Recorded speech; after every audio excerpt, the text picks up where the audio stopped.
Jay Kim. He approached me and said, hey, there's this project. Can we use Voices of the South as part of our grant, because they're creating a new musical in South Korea, but they want to have some performances in America. So there was a reading last year in New York. You're here for a concert reading tonight of the piece.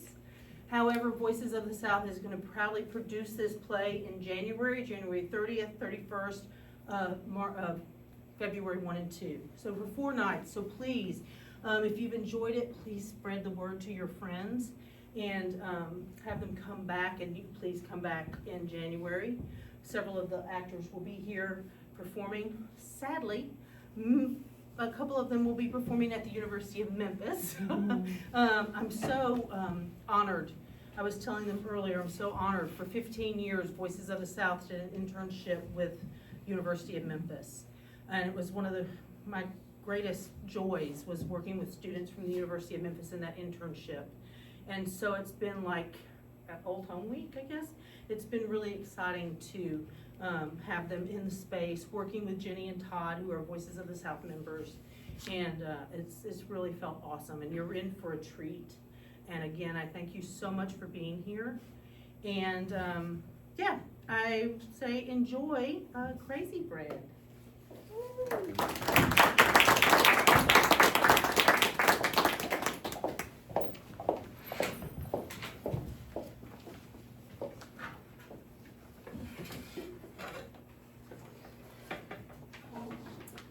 Hello everyone, my name is Katie Cotton. I'll be playing the character Pain au chocolat.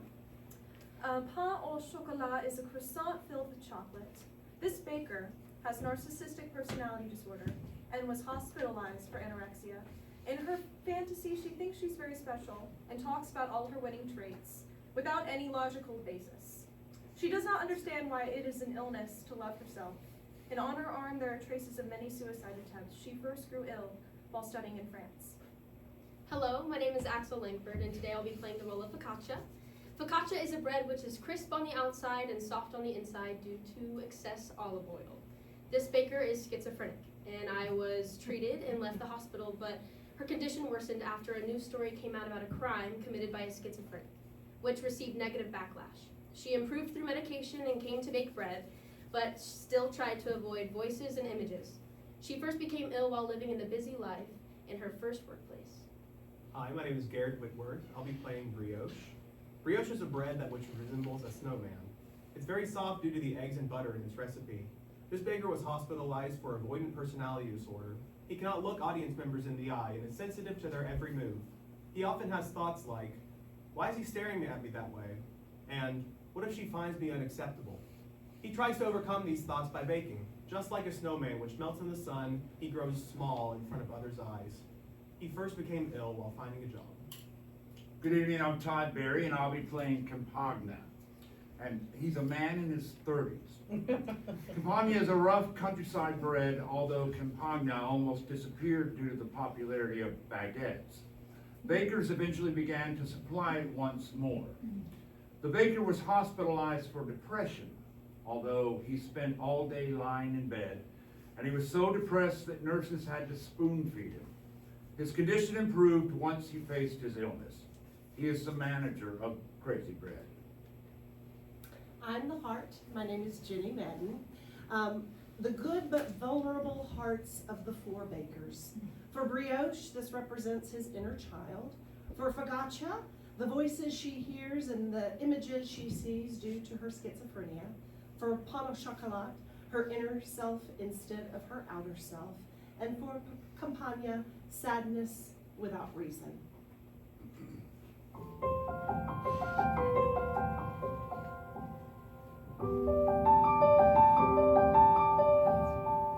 There is a bakery, soft and silky, a very unique bakery, sweet and savory, and its bakers are far from ordinary, crisp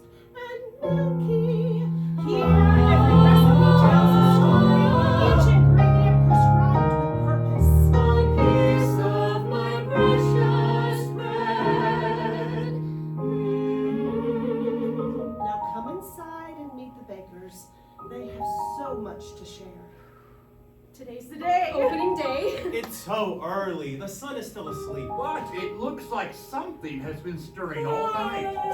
C'est vrai, oui, I barely slept a wink. I meant our dough. Oh. Look how much it's risen. I'll heat up the oven. I'll uncover the ingredients. Smell that? Such fresh herbs.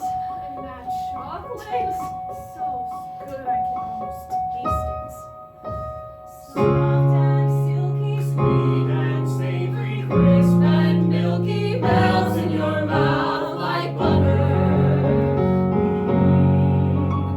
Soft and silky, sweet and savory, crisp and milky, causes our mouths to water. Just as the smell of our bread is irresistible, I hope the stories we tell may be for you. Like a pastry so warm and tempting that you can't do without.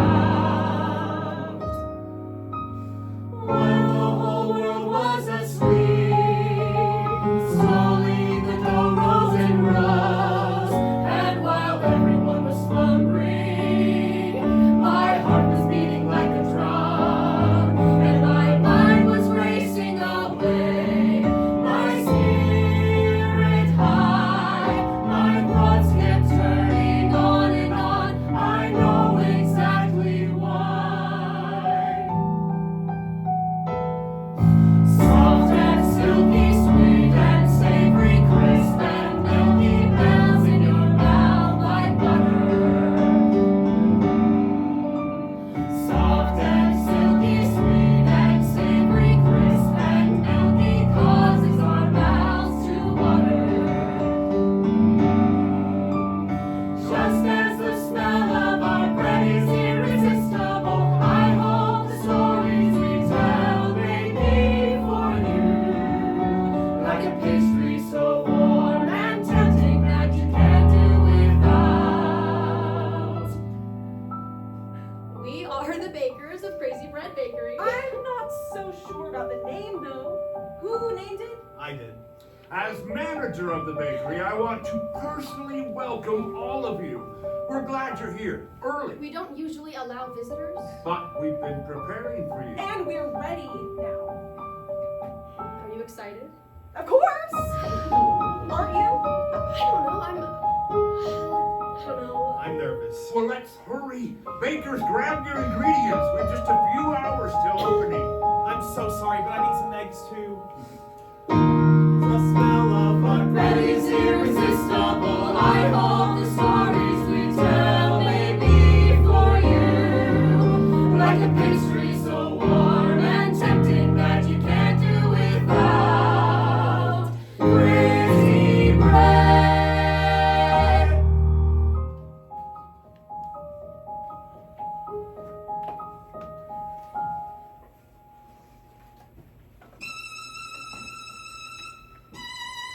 Don't you think that's too much oil? Focaccia's nickname is oily bread. You need to add a generous amount of olive oil, so generous that it might seem extravagant. Need some help? I'll place the dough in a pan and then I'll ferment it for the second time. While we wait, let's tell the visitors more about your time. While the dough is fermenting, I'll cut up the ingredients for the toppings. I'm here to help you if you'll let me. Later, maybe? I'll be back.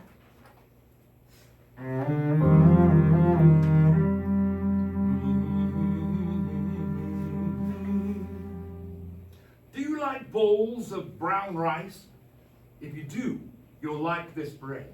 It's full of rye and whole wheat and tastes more savory than bread baked with ordinary flour. Campagne. It means countryside in French.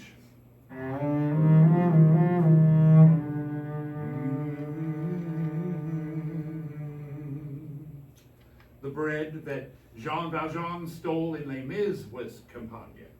It's just an ordinary bread, nothing special. It used to be a major part of the French meal, but the advent of the baguette, campagne almost disappeared. I'm glad it didn't, so I could bake some for you today.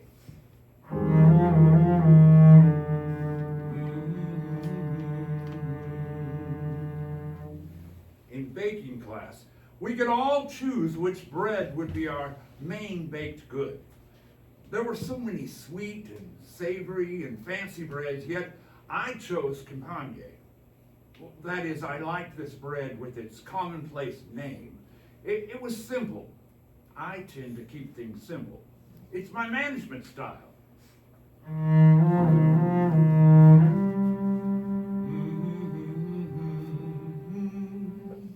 Bonjour, ça va?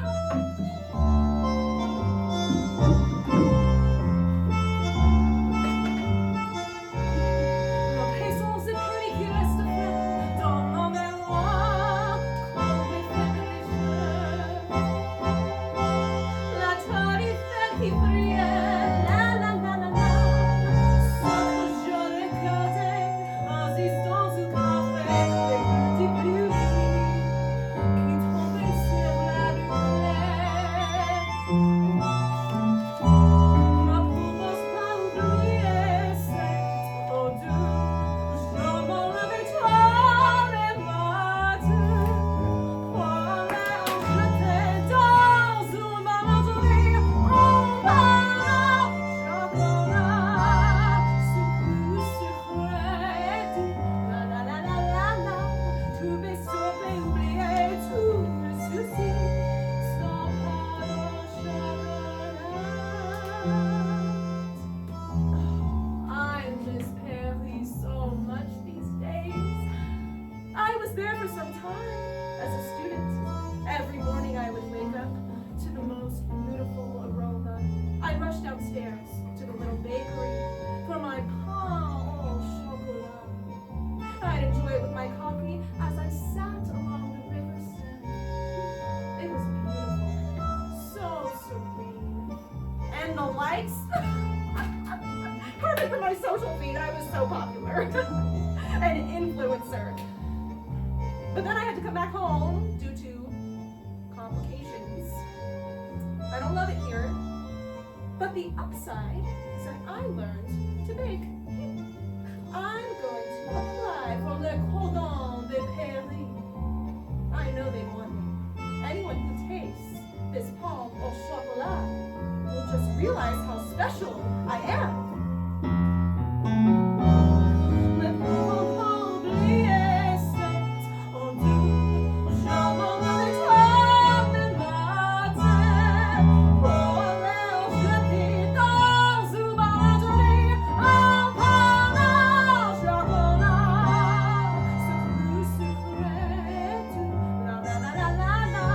Tout mes souliers oubliés, tous mes soucis. Sans pain au chocolat.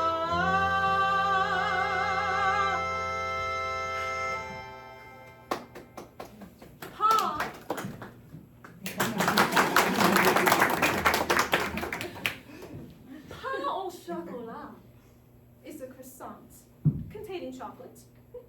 But regular croissants are shaped like the crescent moon, while pain au chocolat is shaped like a square. I prefer that. It's special, different from ordinary croissants. I like special. I was always class president, homecoming and sorority queen too. My face was on posters, on banners. I was brilliant. A top student at my school. If someone else did better than me or got more attention, I got so angry I couldn't sleep. I'm competitive. You know the wicked queen in Snow White?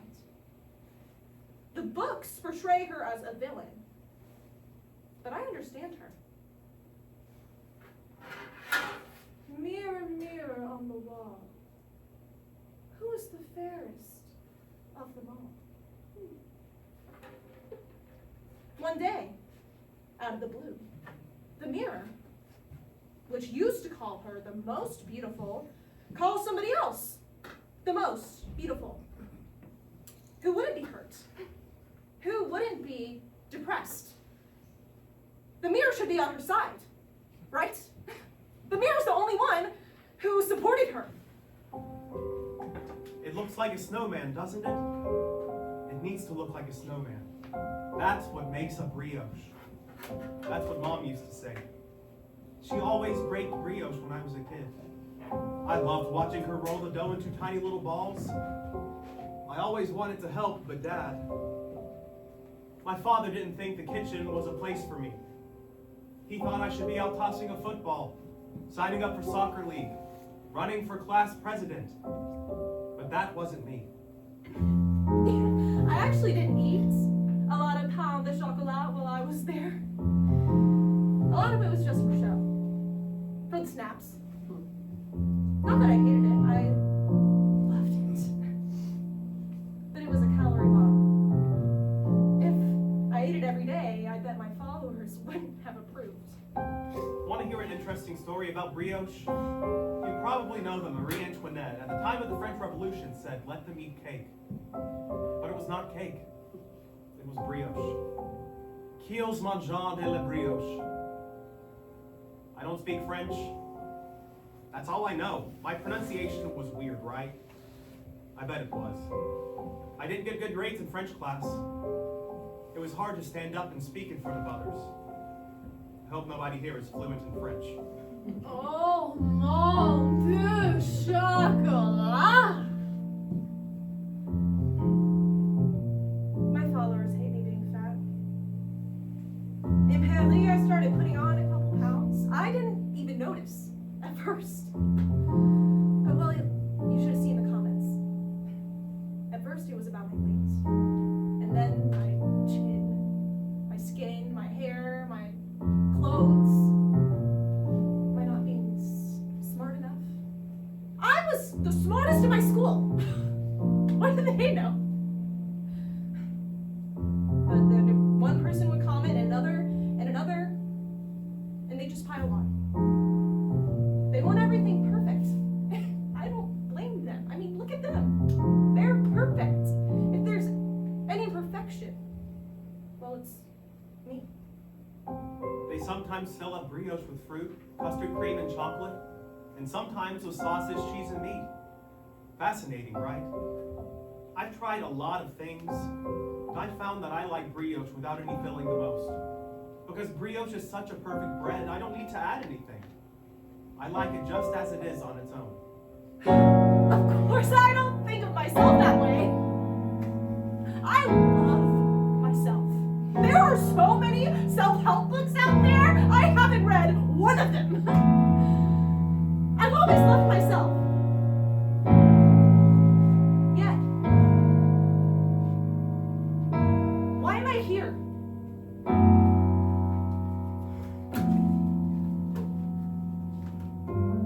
I can't look at people in the eye. Don't get me wrong, I'm not ignoring you. I'm not, just pretend I'm a snowman.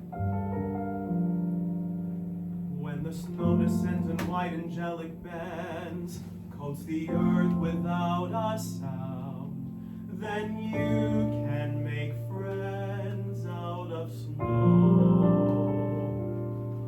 When you breathe against your fingers, warm your hands, rake the snow and make a mound, then you can make friends out of snow. My father hated my snowman. When in the morning he'd see a snowman I'd built in front of our house, he'd give me a disdainful look. "You're a stupid boy. You're no son of mine. Boy, I raised you up, fed you, and nurtured you by, so look at me in the eye. Are you ignoring me? I told you to look at me in the eye when you speak. My snowman melted down right then and there, underneath his icy stare, and that is why I hang my head low. I was just a shy, careful kid.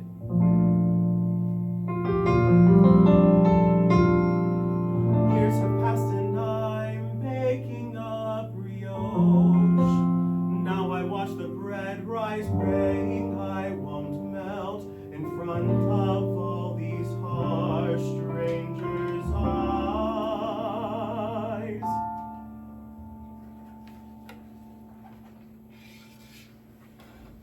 Focaccia is an Italian bread, and if it has any difference from pizza, it's that you have to put in a lot more olive oil. That's the trick. In order for the bread to absorb it, you have to add in a lot of yeast too. This makes the bread puff up rather than staying flat like a pizza. I didn't want to use yeast to begin with. I thought that it would hurt the bread. You know, I was sure that I could fix it on my own. So I ended up with lots of hard, flat pizza. Not focaccia. I was frustrated. But even then, I was reluctant to add the yeast. And I just wanted to give up. And then one day, I was told the story of focaccia. In a special world, a girl named Focaccia lived inside her stories. Wrapped in a world of stories she told herself. Only she could hear it calling her, that sound of strange and distant music. She knew, everyone could tell, she frightened herself as well. And so she learned to put her heart upon a shelf. One day, yeast knocked on her door and he wanted to help her. But she didn't believe him. She thought that yeast would hurt her more, but yeast didn't give up. And Focaccia finally grabbed a hold of his hand, and her body started to swell. And she said, I told you that you would hurt me more. But yeast just smiled and said, feel your heart. It's not so hard anymore. Focaccia came to gaze in the mirror face to face in the looking glass, scared that the song would soon return inside her head. But she forced herself to gaze upon her own reflection.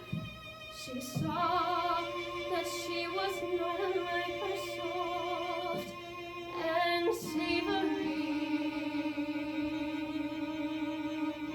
That's how I came to make focaccia the way that I do now.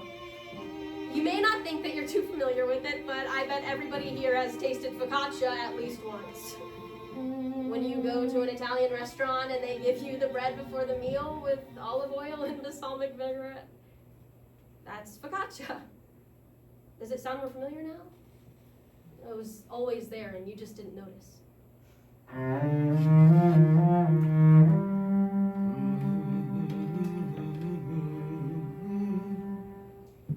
Now I will ferment the dough. What I like about making bread is that there's a time when you pause to wait for fermentation. Don't rush and just throw it in the oven. It won't turn out right. Trust me, I've made that mistake. Come to think of it, in my own life, it's as though I wasn't given enough time to ferment. I was placed into the oven far too soon. I was depressed from childhood on. I don't know why. They say it might be passed down genetically. I mean, both my parents were ordinary. We were just an average family. My father was a businessman and my mother a pharmacist. Just normal parents and a normal son. I was smart. I dreamt of someday becoming an executive just like Dad, managing a big team of people. I had friends at school. I was in clubs. I even won several medals on the swim team. And yet, strangely, I couldn't help feeling down. I felt heavy. I started being hard on myself for no reason. My grades started to dip. I started skipping practice. I started being hard on myself and others, and then more on myself. Eventually, I quit the swim team, and I stopped hanging out with my friends. I never dated, and yet I didn't want to believe anything was wrong. Maybe if I just ignored it. I was 18 when I was first hospitalized.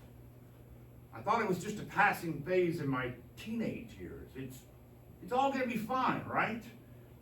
But even when I grew up, sadness visited me continually. Well, I didn't want to be sad again. So I began to put my dough into the oven way too soon. Every day you wake at a certain time and you eat your meals at a certain hour and you go to bed at the same time you always do.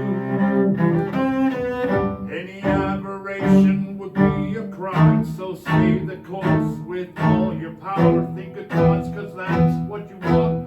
Always do. Everything will be fine. Just keep the balance. Do not let depression seep in deeper inside you. Everything will be fine. Just keep the balance. Do not let depression seep in deeper inside you. Don't take any risks, never double dare. Don't turn on sad movies or play sad songs. Don't go falling in love, it'll break you through and through. When you're out and about, then you must take care. Never show your true self before the throng, even at your worst, and your lowest force a smile. Everything will be fine. Just keep the balance. Do not let depression seep in deeper inside you. Everything will be fine. Just keep the balance. Do not let depression seep in deeper inside you. Must never show sadness. I must be okay always. Must never show sadness. I must be okay always. Then one day I realized that my life was empty. I thought I could keep my heart safe by trying to never be sad. But my life felt so empty. And then the little bits of sadness which I tried so hard to avoid rushed back to me all at once and swallowed me whole. What do I do now? It's time to apply the egg wash, but do I just do without it? No, I need the egg wash. The brioche won't taste right without it. I'll be criticized. What should I do? I need help. Can you by chance go to the baker making pain au chocolat and ask her for an egg? Did you see her? Her expression was like, why on earth would you make me do this when you could have done it yourself?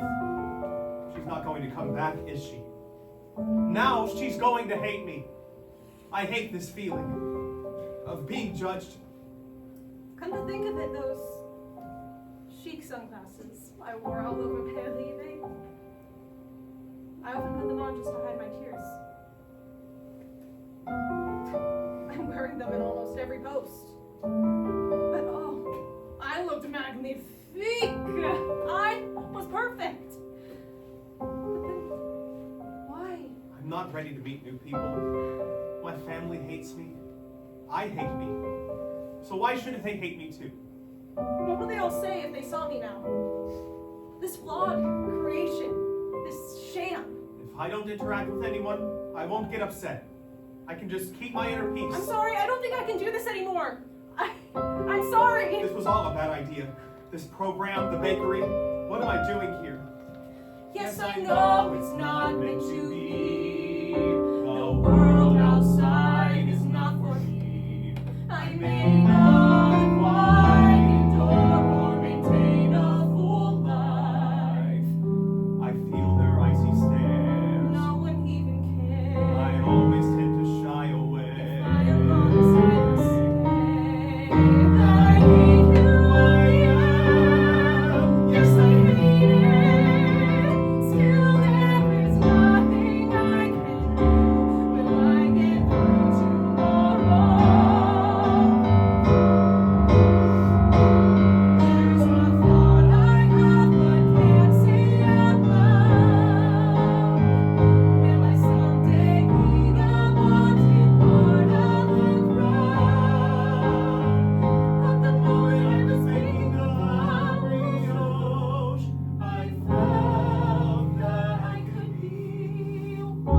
It's been a long while since I met new people. The last time that I did, it didn't turn out too well. At first it was fine. I was released. I went back home, back to my ordinary life, and started going out with friends again, going to work. I was a receptionist, if you could believe it. That's right. Welcoming people all day, talking to strangers on the phone, just part-time to try to get myself through college.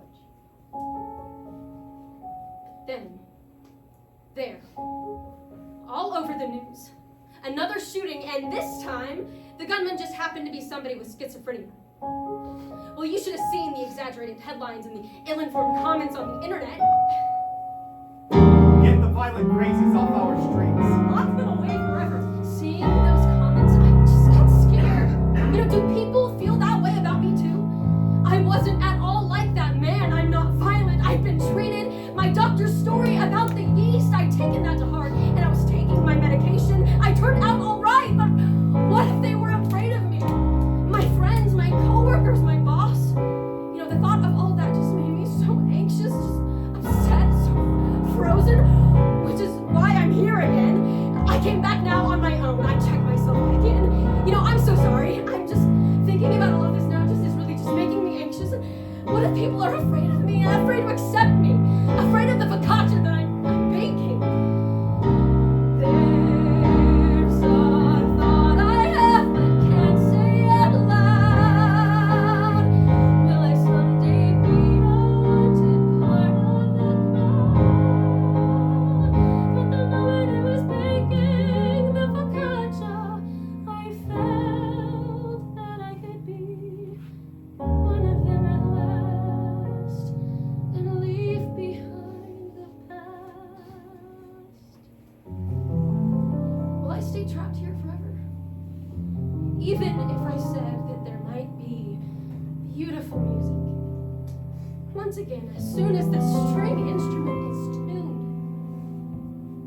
they'd still be scared of me, right? I'd probably be that way also. I understand, I would probably be afraid of me too. There's a thought I have but can't say out loud. Will I someday be a wanted part of the crowd? But will anyone want to taste the bread made with my hands? Has all my time and effort here been nothing but a waste? But will anyone want to taste the bread made with my hands? Has all my time and effort here been nothing but a waste?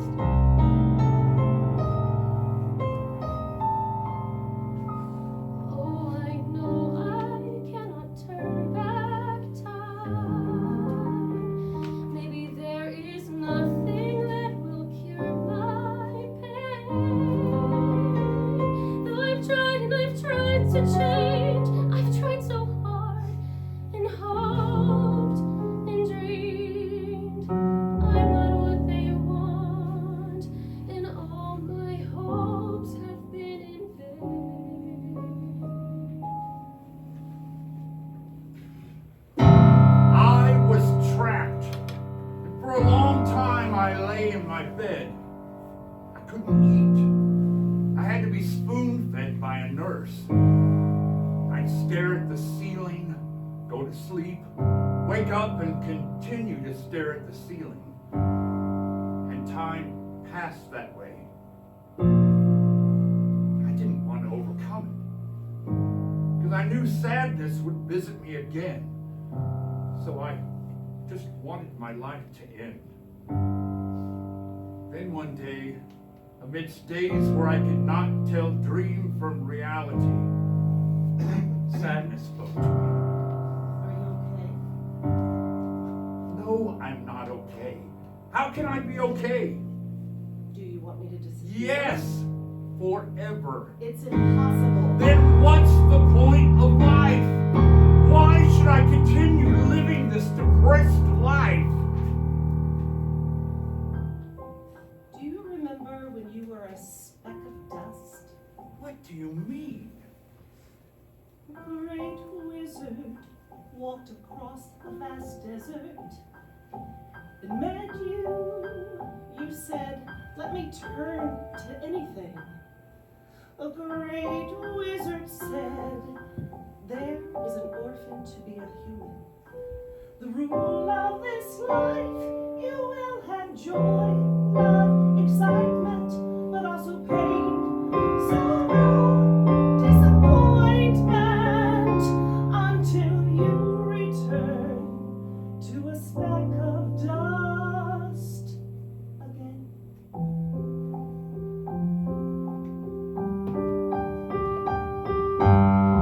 Would you rather stay now or live as a human for a short period of time? Would you rather stay now or live as a human for a short period of time? Would you rather stay now or live as a human for a short period of time? The rule of this life, you will have joy, love, excitement, but also pain, sorrow, disappointment. Then I will live as myself until I return to a speck of dust again. So you were a part of me.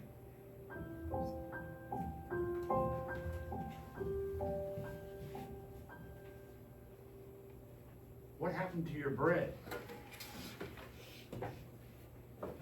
You all know that we're opening soon.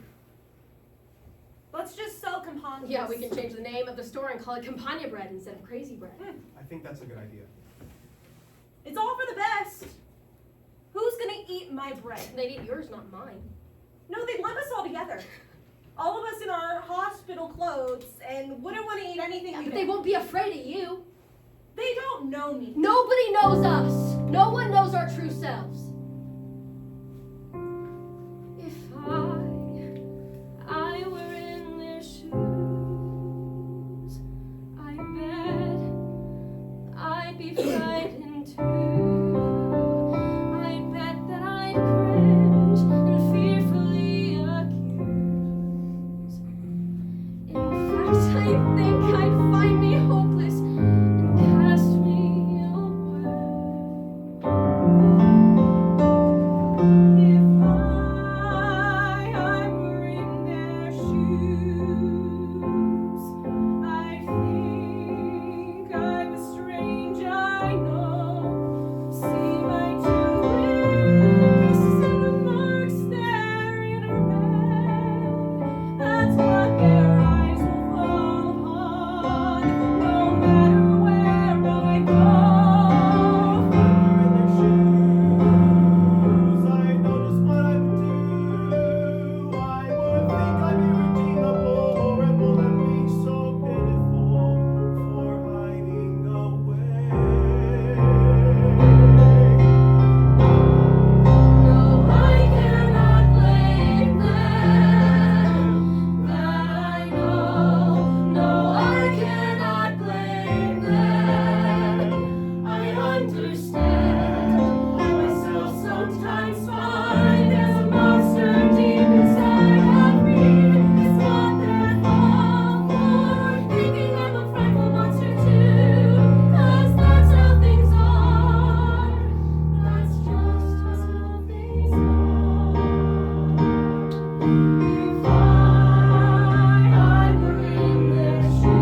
Your meds?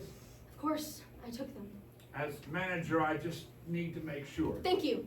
Yeah, no need to worry. I understand now that I'm sick. Yeah, I can see your condition has improved. I mean, the hardest thing to do is to embrace the fact that you're ill. I've been there too. Also, remember you've come to the hospital on your own accord. I mean, that takes strength. This will be my last hospitalization.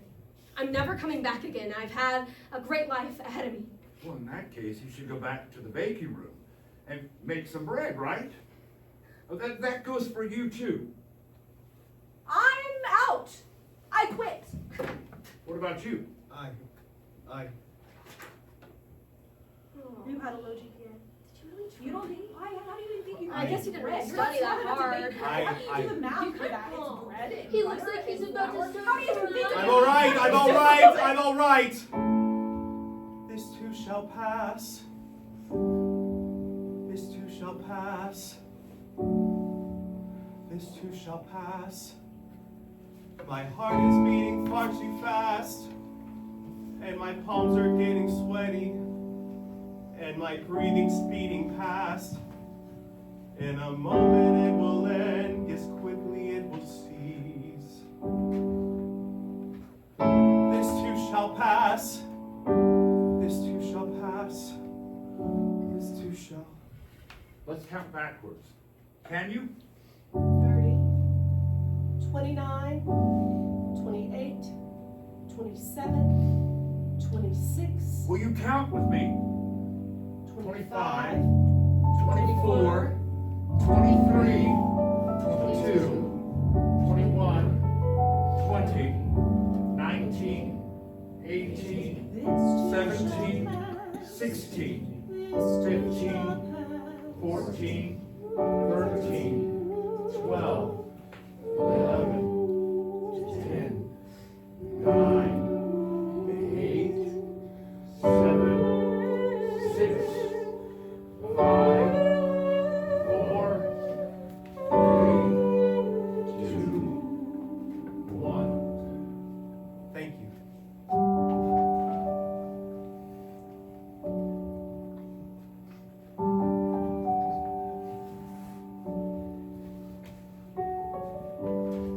In a panic attack, you feel the terror of a stranger coming towards you with a knife. I mean, who wouldn't be afraid?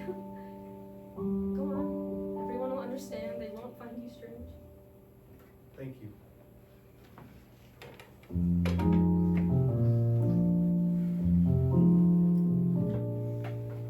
In Paris, whenever I felt down and tired of life, I visited the Eiffel Tower. At the sound of every hour, the tower lights up and countless people cry out, are mesmerized by her beauty. But did you know that the Parisians hated the Eiffel Tower initially? They thought she was unattractive. Almost not good enough. Clearly, you don't have the stuff. Flawed, incomplete, a waste. Over and under, you make another blunder. Not quite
if I didn't hide behind the confident facade, would people still love me the way that they loved the Eiffel Tower, with or without the lights?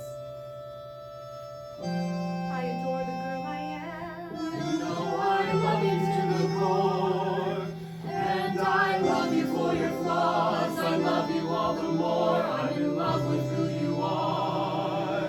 Though it's not an easy thing to do, Love I who am you searching are. for to love me for more than to love I can.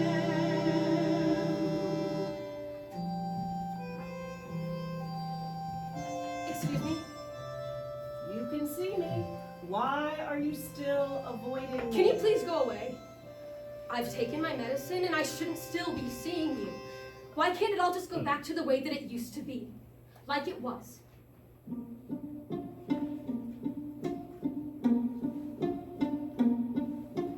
Used to be an ordinary girl, was quite well adjusted, someone they trusted. I was an ordinary girl, but I hated it back then. I was just an ordinary girl caught up in a love affair, the kind of girl found anywhere, but I hated it back then. One day and without a warning, I heard a violin.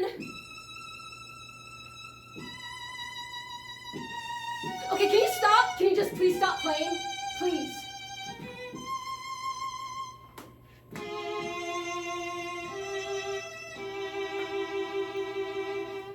Without my knowing why, there is this music in my ear. Songs only I can hear. I see the rainbow crystal clear. I'm still the same girl from then, except I'm not average anymore, and I'll never be again. Be an average, ordinary girl without.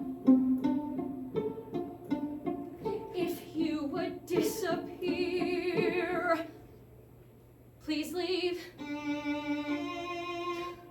Why won't you leave? Please leave me be. Please! I'll be normal once again. You'll see. I didn't mean to cause you pain. Then why do you follow me all the time? I'm taking my meds and the treatment is almost over, so why are you still here? I wanted to stay with you until the rain in your heart stopped. I know you were so lonely on a rainy day. You are still an ordinary girl, no matter what happens. I hold the umbrella for you. Someday we will be okay.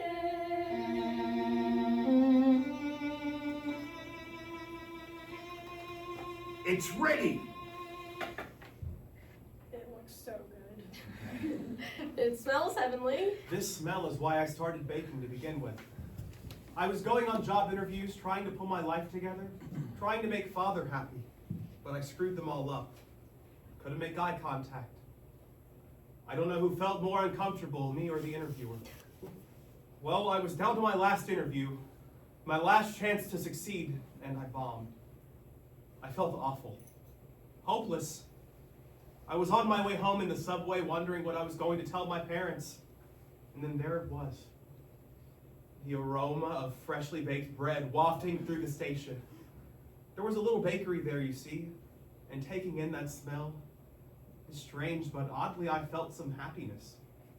That's why I started to do it, when the doctor told me to try baking just once. Same goes for me.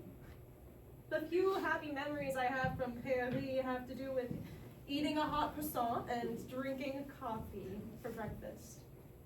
In that moment, I would gaze out over the Seine and pause in to take in the world with my own eyes. instead of my phone. When the doctor told me to work as Crazy Bread's manager, I didn't think I could. Be a manager like my father? The big exec this kid once dreamed of becoming, I'm still a patient who needs to help myself. And I didn't think I could help you guys out. But then he convinced me all of this would help us in our rehabilitation. Help to restore our labor capacity, our social competency, and our concentration, and our self-worth. He said that since the bakery is situated on the first floor of the hospital, those suffering from intense symptoms can see us while we work here and find hope that they can recover one day, just like we did. You want to try some bread? Piping hot, so soft like silk. It tastes so good. All the work we put in brought this bread to life. All the waiting it took to let the dough rise. All the heart that we gave allowed this bread to be. I understand. I finally can see. All the heart that it took. All the heart that it took. All the heart that it took. All the heart that it took. I smell that sweet scent of newly baked bread, fresh and warm. I can't help but smile, seeing you smiling next to me. I'm glad to have you here with me as we open our bakery. The world is ours to take, it's paradise that you and I made.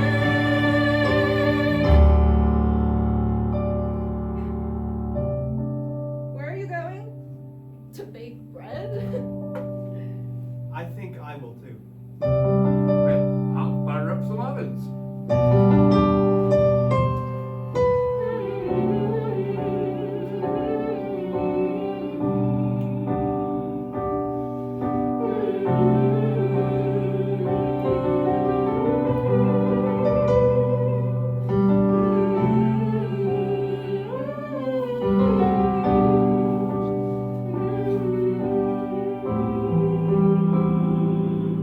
I finally can see. It looks like a snowman, doesn't it? I hope it looks like a snowman. That's what makes a brioche. Qu'ils mangent de la brioche. I don't speak French. That sentence is all I know. If anyone here is fluent in French, please teach me how to say it. Magnifique. Living in Paris, I'd eat pain au chocolat, but very rarely. I wanted to eat it every day, but it's a calorie bomb. Had I known I'd be blocked from going back to Paris due to COVID, I would have eaten some every day. I would have gained some weight, but who cares? I'm not going to let the joy of each moment pass me by. I know my followers wouldn't approve, though. But it doesn't matter. Why did you name the bakery Crazy Bread? I'd like to face people for the first time.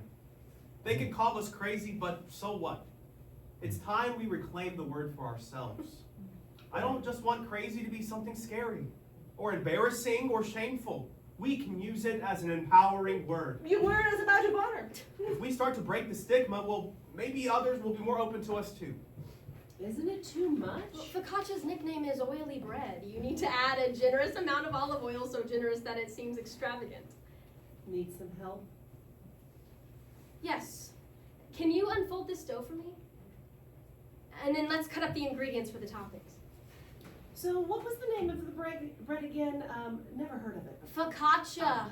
When you go to an Italian restaurant and they serve you the bread before the meal with olive oil and balsamic vinegar, Most of those breads are focaccia. What do you know? It's only the name that's unfamiliar. I knew the bread all along. And that's why I decided to make focaccia. It's just like me. Are you nervous about meeting people today? A bit.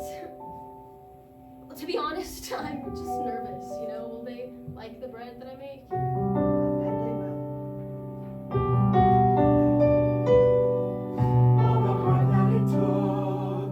Really? Of course, they will see you the way I see you, the way that you see yourself. All the heart that it took. Okay, we're done with the toppings, and now all we need to do now is put the dough in the oven. All the heart that went into making the bread.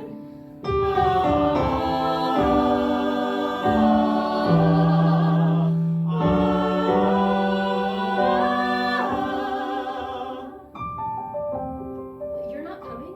I don't think there's a need to. All the heart that we gave allowed this bread to be. I understand. I finally can see. Time to open up. Are you guys ready? You know, I think I finally am. Me too. Hey, we make a pretty good team. 1, 2, 3. Crazy bread! Soft and silky, sweet and savory, crisp and milky, melts in your mouth like butter. Soft and silky, sweet and savory, crisp and milky, causes our mouths to water. Just as the smell of our bread is irresistible, I hope the stories we tell may be for you. Like a pastry so warm and tempting that you can't do without. There is a bakery. A very unique bakery. A crazy bakery. And its bakers are far from ordinary. Crazy bread came to be so that people battling mental illnesses would not be secluded from society. We are patients who have recovered considerably, so while we understand that you may have hesitations, we do invite you to get to know us better. Share in our stories and our bread. It all depends on you. We'll be right here, waiting. While the whole world was asleep, slowly the dough rose and rose, and while everyone was slumbering, my heart was beating like a drum, and my mind was racing away, my spirit high. Your thoughts kept turning on and on. I know exactly why. Piping hot, So soft like silk. It tastes so good. soft and silky, sweet and savory, crisp and milky, melts in your mouth like butter. Soft and silky, sweet and savory, crisp and milky, causes our mouths to water. Just as the smell of our bread is irresistible, I hope the stories we tell may be for you. Like a pastry so warm and tempting that you can't do without. Just as the smell of our bread is irresistible, I hope the stories we tell may be for you. Like a pastry so warm and tempting that you can't do without. Crazy bread.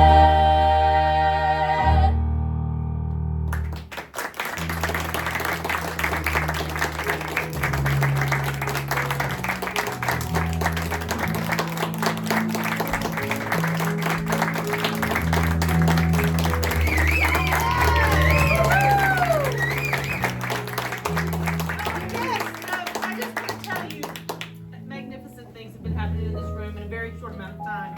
Thank you for being here. I didn't mention too, the leader of this beautiful event tonight, Tracy Thomas. I was telling them how incredible, how lucky they are at the University of Memphis in the musical theater program to have Tracy and also have Nathan, her husband. Nathan, what is happening at the university in January when we're doing Crazy Bread?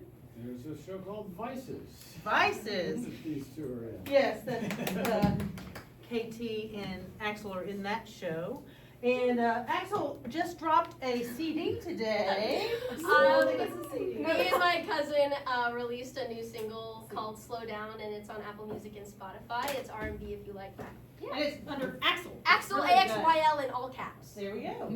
All right, and yes, we'll be back. If we just can take just a couple of minutes, I know I appreciate your time so much. It's such a busy holiday time, and I thank you. I do want to, there's a few of you that have surveys that actually came along from the South Korean government for the grant that they're giving us.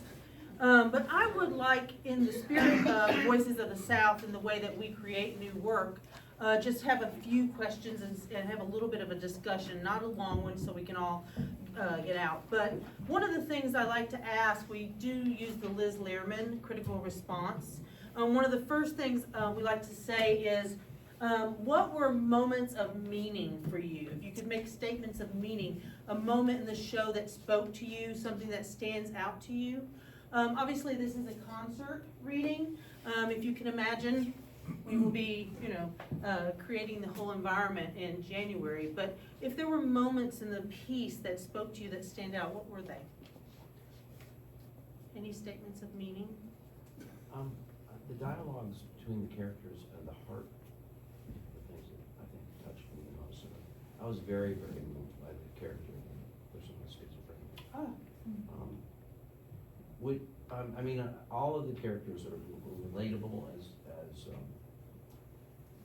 I'm a psychotherapist Right. in real life, so I it was like being at work. He's an amazing actor. Yeah, he's an incredible actor.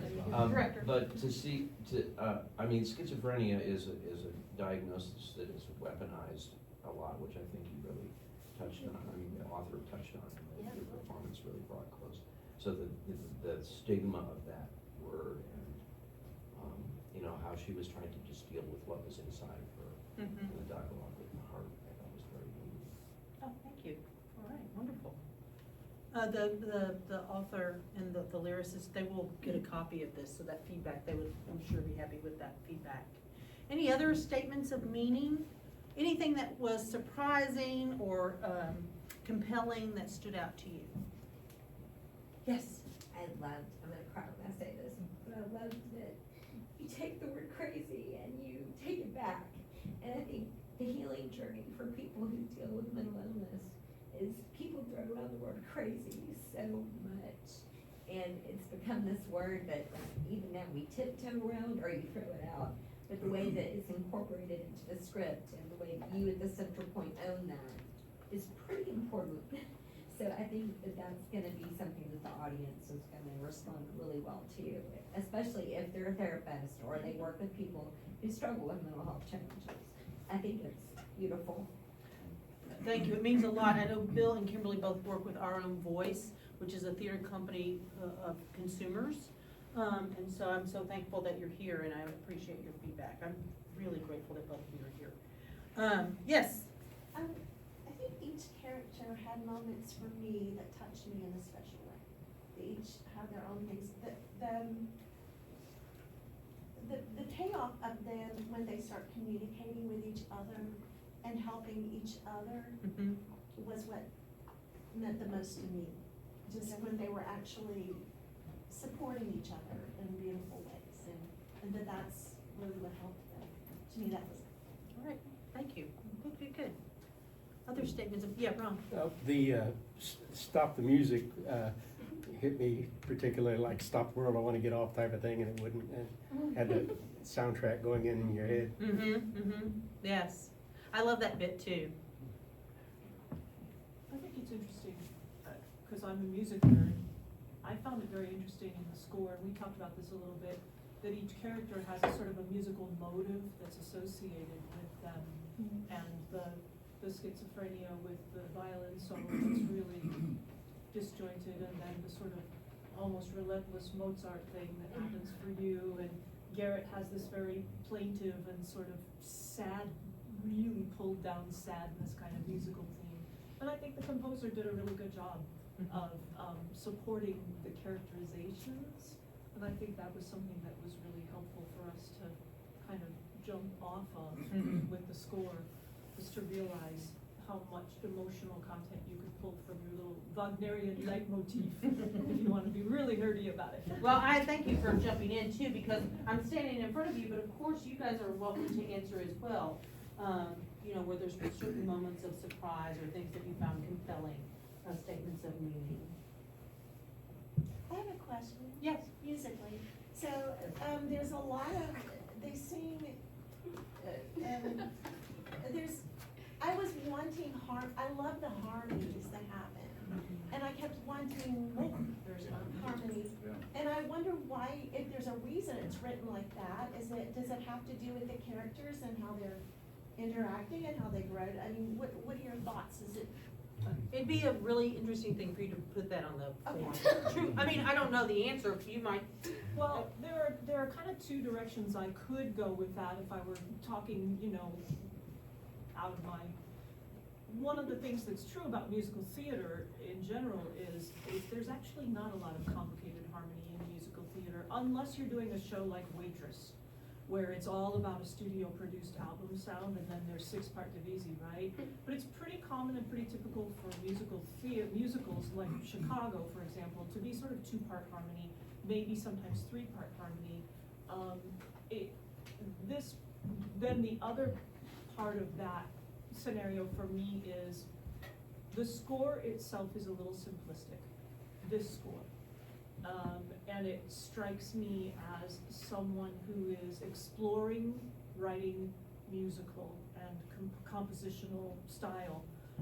So it feels a little not finished, feels a little bare bones, and maybe that serves the material pretty well. But I do think that it absolutely could merit being fleshed out more. And they can do the harmony, so that would be really awesome. And I do believe the reason that we're doing some questionnaires is I think they are really wanting to know this information. And like I said, they've had a reading in South Korea, or concert reading, and a concert reading in New York. Now here, I believe that we will be the first fully produced piece that will have been done. But- One could say that they were searching for harmony. No, well. And sometimes they were. Okay, any other statements of meaning? Yes. I just Danny. would like to add that, you know, it was so real to me. A lot of people, you know, fear, you know, mental illness, and also too, I really liked how you guys, you know, hit on, well, get a job, you know, as an HR professional. I really like that as well. So. Yes. To connect with something Lorraine said and something that you're talking about the harmonies, it's so funny, before her question, I said, the way so much sound and harmony came from only 6 performers is incredible. Like, and there's a lot of repetition, which I think the repetition is helpful, for an audience member to understand the conditions or the storyline. But I wonder if the reason why it's simplistic and why there's not like these complicated harmonies is that when you're dealing with a mental illness, there's a lot of masking that goes on. Before you're diagnosed, there's masking that happens. Things are happening that are different for you, but you don't know if it's because you're different or because something's wrong with you or because you're unique. You don't know. And so I wonder if that kind of flatness that happens sometimes is sort of like, I guess, an illustration of what that's like. Right. And so as you get medicine, or as you do talk therapy, or as you find your different mindfulness techniques that are tools in your toolbox, that's when things become, they have more clarity, they're more robust. So maybe there's an intentionality behind it. Well, there's I certainly love a that. way to lean into that, which is the last couple of numbers, the last 2 big numbers, that harmony actually builds quite a bit. So it actually becomes really 4-part divisi for the first time at all, so there's certainly. There is something to that, And so that healing journey, I think, when you have a great therapist, when you have a circle of support, I think that's when that lift happens. Thank you, I love that. There's a way in which the score, and again, this is kind of musical nerdy, it's actually not simplistic for them, because it's not supportive at all for them. In a very different way from musical theater generally being very, I'm gonna double the melody for everybody and I'm gonna play with. These guys are really, their knickers are hanging out sometimes. Because they really had to just be very confident and strong in their music making, because it was totally their music making. I do have a question. Usually the artist has a question, but as a person who's gonna be directing, I just have a question concerning the title, Crazy Bread. And is it problematic? And is it problematic that you don't get the, to understand why it's called Crazy Bread until so late in the script? I don't think so. I mean, I think that if it's a bit provocative, that's good, because Okay. you address it, and, and it kind of hangs over the group from the beginning. Okay. So I think it's good that, you might wonder, hey, should we call it Crazy Bread, or why do they call it Crazy Bread? Right. It did make me think of Little Caesars though. Right, because they're crazy bread. Right. So is it copyright infringement? I don't know. Crazy Bread before, yeah. Do you have another title other than Crazy Bread? No, I'm not the one who wrote it. We were discussing whether or not to pull forward the reason why it's called that. I didn't know if it needed to be moved forward in the It's script. written in English? I mean, Yes. this is, and It's it will been be translated. performed- Okay, because I understand, I'm still not understanding I feel the like, Korean connection. Well, the Korean connection is Jay Kim was a University of Memphis student, a good friend of mine, and he is now a premier director in South Korea. This is a producer that he has worked with many times in South Korea. And so because Jay was friends with us and has been wanting to do something with voices, we actually wanted to do something Jay had written, but that hasn't happened yet. But so he brought this to us, he included us in the grant because we're in Memphis where Jay loves, and he wanted voices to be part of it. So there was a group in New York that did a reading and here that did a reading. That's really the connection. And based on the survey, they obviously are very interested in having it done more in America. Okay, so. But it's true that the lyricist is Korean, right? Yes. Yeah, Yes. but not the composer. I believe they both are. Are they? Yeah. So is there a Korean translation of this as well? Or was it written in English? One in English. You've asked me the question I don't know the answer to. I'm sorry. It's hard to discern when it happened in this presentation that we're supposed to find out, because you guys announced it as you introduced your characters, didn't you? That's right. So I can't tell, I can't answer to speak to that if it's too late or not in Okay. the script. Cause I was thinking, well, I knew right away, and I was like, well, yeah, cause you guys told us. But Axel, you wanted to say well, something. I feel like, in a way, I've always been a really big fan of like social theater and like shows that kind of drive home a message, whether that be a positive one that you're leaving feeling better about, or you're going home contemplating what that is. And I feel like this title for this show kind of almost makes you feel upset at first because you don't understand it.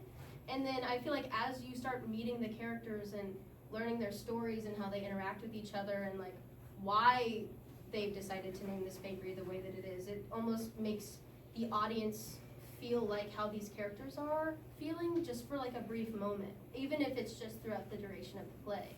Because that whole time you're like, I don't understand why is it called Crazy Bread, why are only people with mental illnesses the people working in this bakery, da-da-da-da-da. So I feel like you're contemplating what we're contemplating Right. throughout the entire thing without realizing it, and then at the end it's like, oh, they're taking this back.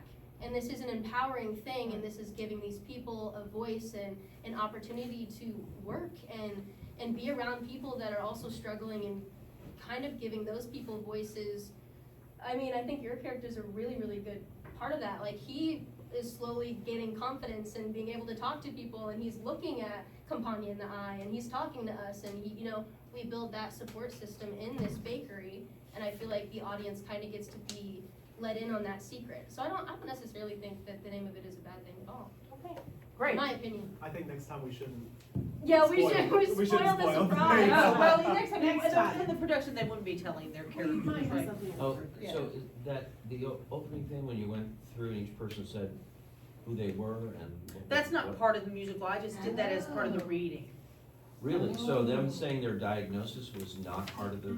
It's something that you kind Oh, of cause that was the find out. one thing You that want to figure kinda it out. hung me up throughout the play, is like, I don't, you know, I don't know if I agree with your diagnosis. Also, it's like, You're working too hard. yeah, When we do readings of new work, typically, monthly, Voices of the South is doing readings of new work that we're creating. Ron is in our writers group, there he is, Ron.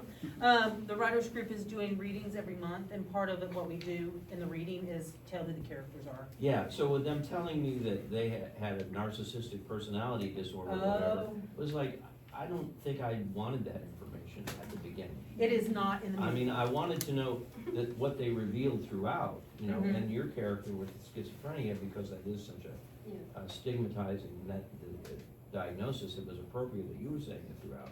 But, you know, the other two characters, I really didn't want to hear that diagnosis. I wished I hadn't heard that. Okay. Because I could Great. hear what was going on with you in terms of your problems dealing with other people, you know, you know, to label it as a narcissistic personality disorder or avoidant, you know, I think that's confusing, so Okay. I Yeah, would it is not in the discourage you musical. to- It was just part of the reading. Okay, well, good. Well, and Todd's character, I mean, it's very clear, like, you have depression, you talk about it openly, and it kind of comes to us as we get to know your character, so. No more I see dead people. Okay, sorry. All right, anybody who's just chomping at the bit to have the last word, anybody who's just dying to throw something out there? Again, thank you so much for coming, and happy holidays. What a wonderful week we're all about to embark, right? Thank you very, very much.